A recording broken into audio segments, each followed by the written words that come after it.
Hello, everyone. Welcome to the Center for Spiritual Living Victoria Online. My name is Carrie Hunter, and I'm the Spiritual Director of the Center, and it's a pleasure to have you here with me today. If you ever wish to join us in person rather than online, you can find us at 380 Cook Street in Victoria on Sunday mornings. We do our meditation at 10:30 a.m. and at 11 a.m. we have our celebration service, and we would love to welcome you there, and also to have some fellowship afterward, to stay for tea and coffee and some refreshments. So my topic today is is be a Yaysayer, and this is a continuation of the series I've been doing, Happy Already. So it's kind of a lighter series that I've been doing for a change instead of some of the heavier stuff. And when I thought about the topic, and again this week as I was preparing, I was thinking about, what that means to me. And, I mean, I guess we're either Yaysayers or naysayers, or we might be somewhere in between. And as I thought about it, I thought, I think I'm basically a Yaysayer. Doesn't mean that I live in that place all the time. It doesn't mean that I don't make some decisions that are not with a big capital YES, uh, exclamation mark, exclamation mark, exclamation mark. Excuse me. But I tend to live more on the yes side than on the no side of life, I think. And for me, that's my happy place. It's my happy place when a new idea comes or somebody brings me an idea and I just say, yes, let's go for it. What a wonderful idea that is. And as I was thinking about it, I've been using one of Wayne Dyer's books this month. It's a new book. It's really a collection of some of the lectures that he gave on PBS television and some that he gave in person as well. And the book is really about being happy. And so uh, as I was reading the book, Wayne tells a story about a friend of his who had a diagnosis of a very, very severe cancer a number of years ago. And when his friend saw his oncologist, the oncologist said, "Now, you can be negative, you can be upset about this, you can be depressed about this, you can say, why me? Woe is me. Why is this happening in my life?" He said, or you can look at this as an opportunity to heal. And as Wayne's friend was looking at his doctor rather in disbelief because the diagnosis was so bad, he was just staring at him. And and then the doctor said, "You've got 15 minutes to make up your mind. 15 minutes. Do you want to live or do you want to die?" Well, his friend was just stunned, but immediately said, "I want to live." And the doctor said, "Good. That's the first step. If you want to live," he said, "doesn't mean the path ahead is going to be easy, but if you are determined, if you're saying yes to life and you start thinking about things in a really positive way, every cell in your body is going to start relating to that, start resonating with that, and you'll find that a healing takes place." Well, that's kind of an unusual oncologist, I think, but perhaps not so unusual anymore. I've met a few doctors, who have lived more in a positive place than in a negative one. Needless to say, Wayne's friend survived, not only survived, but is thriving. Very, very healthy. The cancer is gone. And so it's really a major statement to us about the importance uh, to all of us to be in that positive space. I There's a photo at the beginning of this talk that is a bit different from the usual. It's a picture of me a few years ago rappelling down a waterfall. And that was a result of saying yes. Now, I have this thing that I've probably talked about before at some point where if I'm about to do something or if I'm asked to do something that could be a little bit crazy or dangerous, and if I'm in a group, I will typically volunteer to go first because I've always had the feeling that I might be scared to death if I see others go ahead of me and if they're frightened. So that's kind of my way of saying yes. Whether it was freestyle skiing or, just whatever it happened to be in my life, including jobs where I had absolutely no experience, but I was offered amazing, amazing opportunities and immediately said yes, and then said, how do I do this? I don't know how to do this. I have to figure this out. And what I always did was something that I read many years ago, that President Kennedy, when he gave his inaugural address, said that America would put a man on the moon by 1970 and would bring him back alive. And when his scientists asked him how they were going to do that, he said, imagine yourself on the moon and then figure out how you got there. Well, for me, that was just the most perfect thing, because I realized that my way of dealing with things was always, whether it was a job or an activity, whatever it was, I could always see the end result. And so then it was always a matter of figuring out the steps. What do I need to do to make that happen? And it's really served me well throughout my life. Anyway, back to the picture. I was in Mexico a number of years ago, and I won I won an adventure tour. It was in Puerto Vallarta. And I thought, I think probably we're going to be going on a bus with a wonderful tour of the city and lots of history and so on. Little did I know, when we met the next morning as a group, we were taken to a pier and put into a Zodiac. And 35 minutes later, we were at Banderas Bay. And I had seen Banderas Bay once before. I was there with my family, and so it was very familiar. And I thought, oh, this is lovely. We're going to probably sit on the beach and have a lovely lunch. Little did I know. There were 3 rickety old trucks that were parked, and there were about 20 of us. And so we split up, and we were each in various trucks. And the trucks started up a mountain, and the road was very narrow, very bumpy. We were being bumped along as we went. And then we came to a point where the trail really narrowed significantly, and we had to get out of the trucks. And what was waiting for us were a bunch of mules. And so then we were riding mules up the mountain trail. And there came a point where the mules couldn't go any further, and then we had to walk from there or hike from there. And when we got to the top of this mountain, there were wonderful trees and so on. We couldn't really see very much because of the trees, because of the amazing growth. And then we were taken around a bend where all of a sudden we came to a clearing. And there before us was a zip line that was 3/4 of a mile long. And there was this deep, deep canyon below. And we all kind of gulped, and we were handed helmets and thick, heavy gloves, and then one of the guides said, "Who's going to go first?" And I said, "I am." It had nothing to do with courage. It had to do with, I want to just get this over with, and I don't want to get scared to death watching other people. So anyway, I was put in a harness, and I was sent zipping across the gorge. And all I thought was, please, when I get to the other side, let me be able to stop. Don't let me hit some sort of an embankment or a landing place. Get me through. And of course, when I got to the other side, there was someone there to catch me. And so I got off, and I thought, well, that's over with. And it was a young woman, and there were a couple of young women there, and one of them said, "Come with me." And so we rounded the bend, and around the bend was this waterfall, and she said, "Now you're going to repel the waterfall." And I said, "I'm going to do what?" And she said, "You're going to repel the waterfall." And I said, "I don't know how to do that."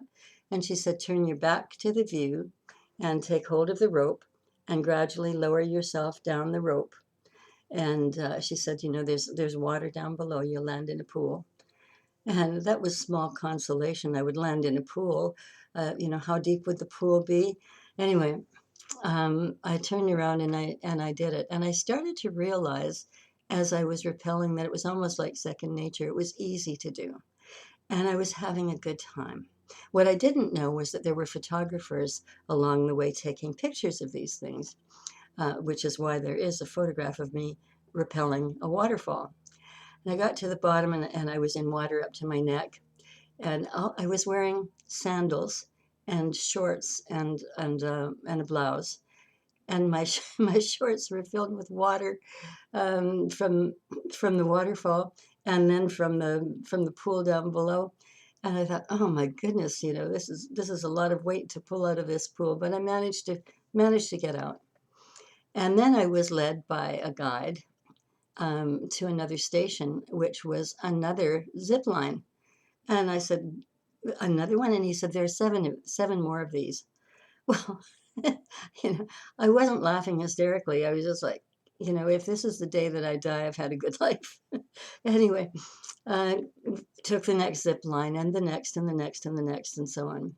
And I wound up, um, uh, at the near the bottom, and get into the area where we had started off with the mules.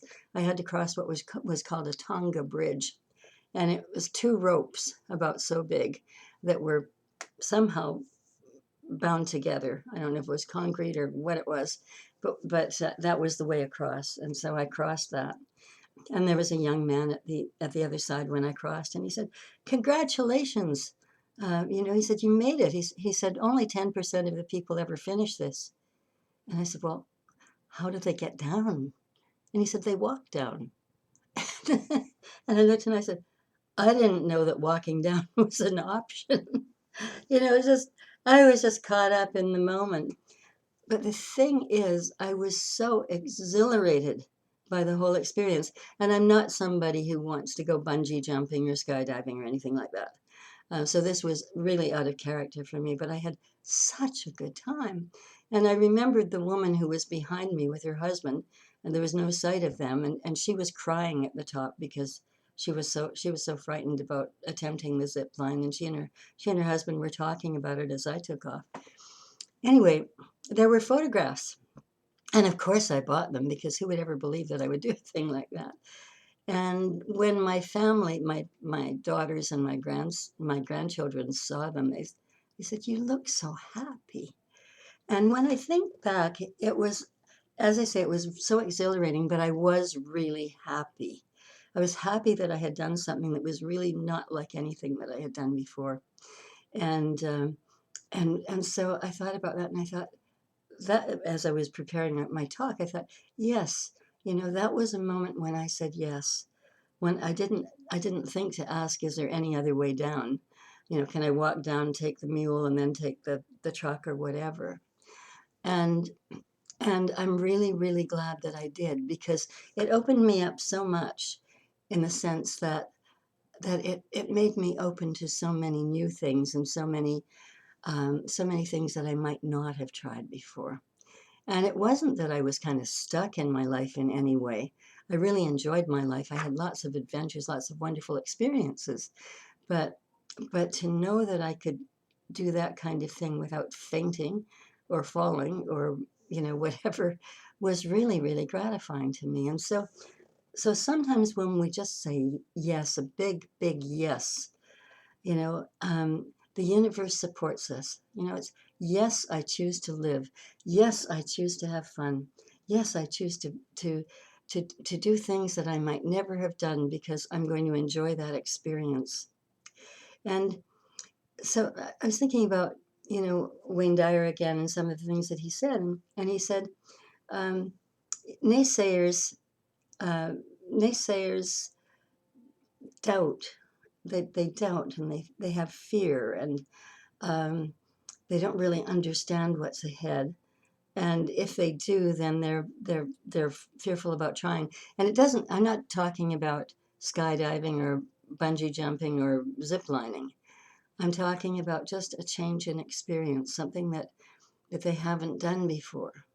He said that for most people, change is really a frightening thing.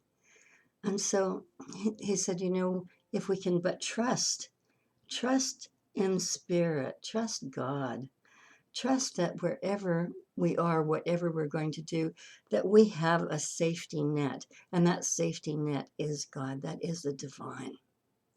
And I thought, it's so much better than than just shutting down oneself or someone else. You know, do we always take the comfortable route, the one that doesn't give us any fear? You know, do we always do the same kinds of things over and over again? Do we eat the same foods over and over again? You know, do we stick with one group of friends and we don't allow anybody else in who might have different ideas? You know, those are areas that tell us that we are stuck in our lives, that we really need to open up. And not everybody wants to. I'm not suggesting that if you don't want to, that you have to. You know, we all have a choice with whatever it is that we have to do. But I was thinking about friends who think differently than I do, and I have quite a few of them.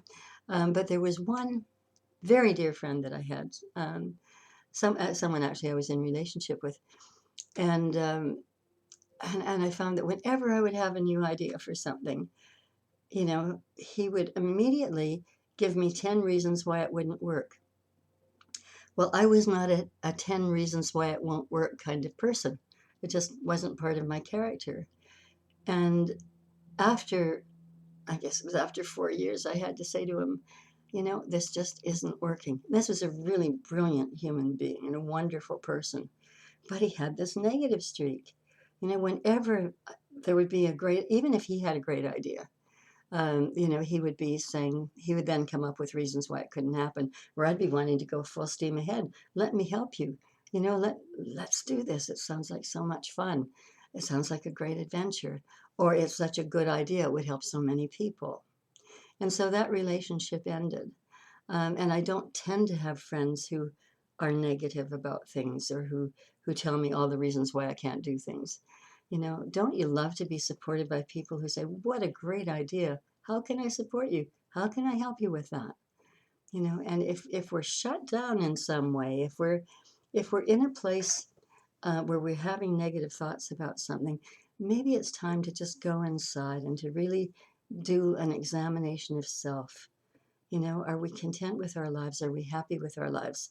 How much are we smiling? How happy are we? You know, what experiences might we open to that we may have been saying no to up until now? Wayne Dyer calls that being a no limits person, and I did a talk about this a few weeks ago. Being a no limits person means that you say yes. You know, you welcome the unknown into your life. Change is not frightening. Change is an adventure. Change is something that when it happens unexpectedly, it's like, wow, you know, here's another ride up the mountain. Here's another zip line. Here's another waterfall to repel. And what's really important too is to look at ourselves and to ask, you know, how many rules do we have in our lives? How many regulations? How much control do we want? You know, how much do we need to have everything just absolutely perfect so that whatever it happens to be, we know that we're in charge. We know that we're in control. There's a lot of fear in people who who feel the need to control. And I'm talking to you as someone who has been a control freak in the past, and I'm through the years gradually, ever so gradually, letting that part of me go. There's some people who might laugh about that because I do want to see perfection in a lot of things. But you know, perfection isn't where it's all at. You know, sometimes life is messy, and and it's in the messy bits where we grow, and where we find a truer identity of ourselves. Einstein said, you know, the most beautiful experience is the unknown. He said that's where human progress begins. The most beautiful experiences are in the unknown. That's where human progress begins. Isn't that an interesting idea? You know, if we're always doing the same things, then we're not progressing. We might feel content, but we're not moving forward, not moving our lives forward, not moving this planet forward. And so it's really worth examining that and I think becoming a no-limit person as much as we can be. Some of us avoid the unknown. We're suspicious of different ideas of different people. We judge things. We criticize. Um, we're suspicious of people that we perhaps meet for the first time. Well, what's this about? What are they about? Um, you know, if you think about that, it's like carrying a heavy weight with you. It's really uncomfortable.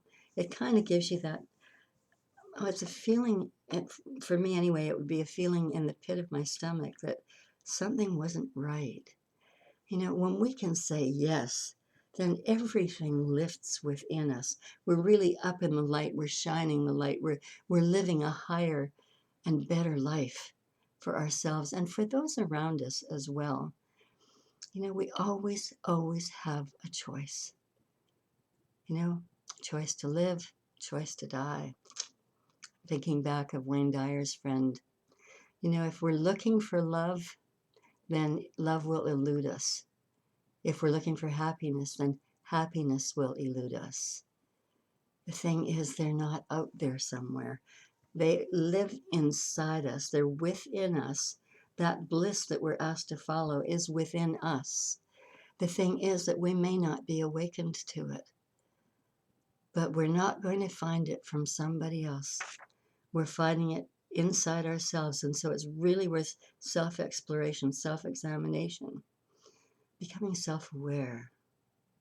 Because what's really, really important about that is that we don't get bogged down in old habits and negative ways of being. And what happens is we then become a magnet. Everything about us magnetizes love and happiness and joy and excitement into our lives. But if we're just kind of down in the mouth and, oh, life is hard and it's just going to get harder. What goes wrong will go wrong, Murphy's Law. If we're in that state, all we're going to attract to us is more of the same. What we focus upon expands. And so isn't it worth just digging down deeply and finding that joy, finding that happiness, finding that love within us, and then sharing it with others, with our friends, with our families, with the world. And life is infinitely better very, very suddenly. It's kind of like me going down the waterfall with a big grin on my face. I had no idea. I mean, I started out looking a little bit wary, and then I just realized I was grinning from ear to ear. I'd like to go through life like that, grinning from ear to ear. I'm not that good at it, but I'm working on it. And this has been a reminder to me this week when I had these memories from the past.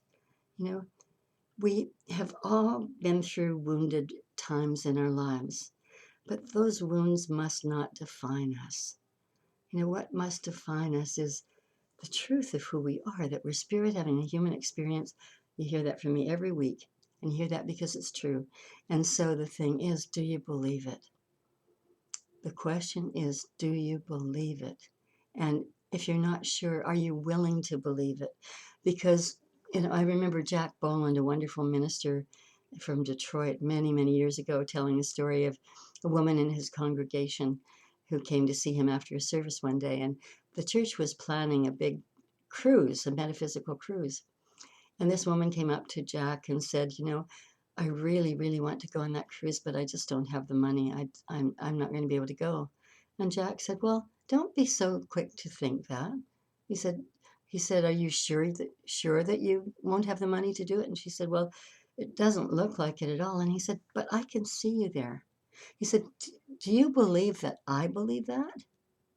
And she looked at him and she said, well, I believe that you can believe anything. And he said, well, I believe that you will be on that cruise. And so she smiled and he said, if you believe that I believe it, then you're halfway there. And I thought, wow, isn't that a great way to look at it? If you need to borrow some faith, borrow it from a minister, borrow it from a practitioner, borrow it from a friend who's a joyful, happy person. and know that it is possible. You know, if America could put a man on the moon and bring him back alive actually it was slightly before 1970, then we can do anything, except that we just sometimes don't believe that we can't. I have a really, really favorite book, which is called The Sacred Yes, and it was written by a woman named Reverend Deborah Johnson, who's part of this faith. And I want to share with you something that she wrote. Every morning when she would get up, she would sit down, and the first thing she would do is write. And she didn't know what she was writing; it would just come through her. She said she was basically channeling God. You know, that's not an impossible thing for any of us because we are all made up of God stuff. And so if we start to write and we don't let our intellect get in the way, if we allow it to flow, then we can all, we can all channel God. So I want to read you this bit from this amazing book that is quite a long book, and every page just is filled with wisdom. And Deborah wrote, "If the whole purpose of life is for you to discover your relationship with me," meaning your relationship with God, "you will never discover it unless you know who I am. And in knowing who I am as the creator, you will understand more about what I have created, including you. You cannot fully embrace life without understanding the I am of your own being in the context of me being the great I am. You will never know how good life is without knowing this. You will never know how much love there is to have. You'll never know how much music there is to make. You'll never know how much power and authority that you have over the world of outer effects without knowing who you are in me, without knowing who you are in God as an expression of God. Understand what I'm saying. You keep trying to figure out who I am in you. But that puts you at the center of everything and makes me a little thing within you. I'm not a little thing. I am the big thing, the big kahuna." She didn't write that, sorry. And when you understand who you are in me, you will know that you are not a little thing in me, that you are a big thing in me.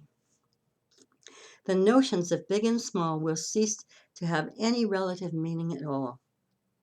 I use these terms because that's how you think, and I'm trying to reach you, but you will understand that there is no comparison and no contrast, that there is no inner and no outer, and there is only the oneness. Think about that. No inner, no outer, only the oneness, meaning that everything around us, in us, above us, below us, to the side of us, to the back of us, to the front of us, wherever, everything is made of this universal intelligence that I call God. You can call it anything you want. I call it God. Absolutely everything is made of this divine force. And so we have all that power within us. We have all that joy within us. We have all that happiness within us. We just have to understand how powerful we are. We have to understand the truth of who we are. We have to understand the love that we are, the compassion we are, the absolute joy. And when we do, we will attract nothing but that to us, into our lives. And we will be Yaysayers over and over and over again, because that's where the joy happens. That's where we experience it.